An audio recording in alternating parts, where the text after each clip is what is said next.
Bonjour, est-ce que les chercheurs doivent arrêter de prendre l'avion? Nous, les chercheurs, les chercheuses, on prend pas mal l'avion pour aller en conférence, pour faire des collaborations internationales. Et évidemment, ça pollue beaucoup.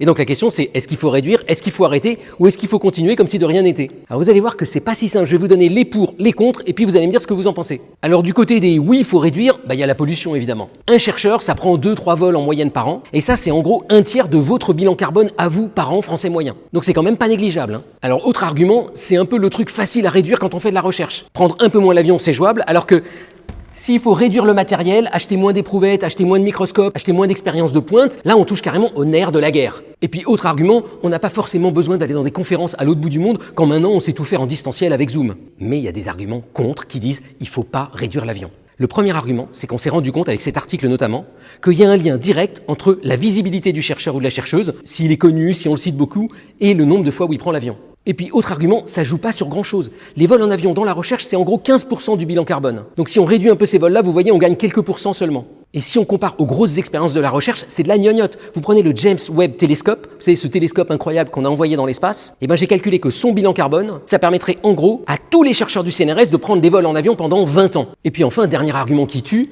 il y a peut-être d'autres vols en avion un peu plus inutiles qu'on pourrait réduire en premier. Par exemple, les jets privés dans le monde, ça pollue 30 fois plus que les vols utilisés par les scientifiques en France. Alors qu'est-ce que j'en pense moi? Finalement, je pense qu'il faut quand même réduire l'avion.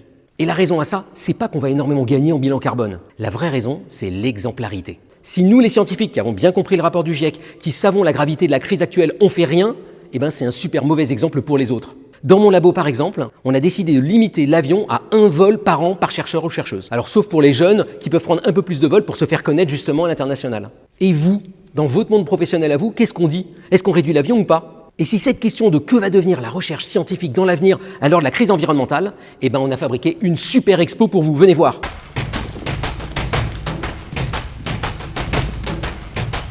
Ça s'appelle Ça chauffe chez les scientifiques, c'est au musée des Arts et Métiers, ça vient de commencer et c'est là pour 2 mois. Allez, bonne journée.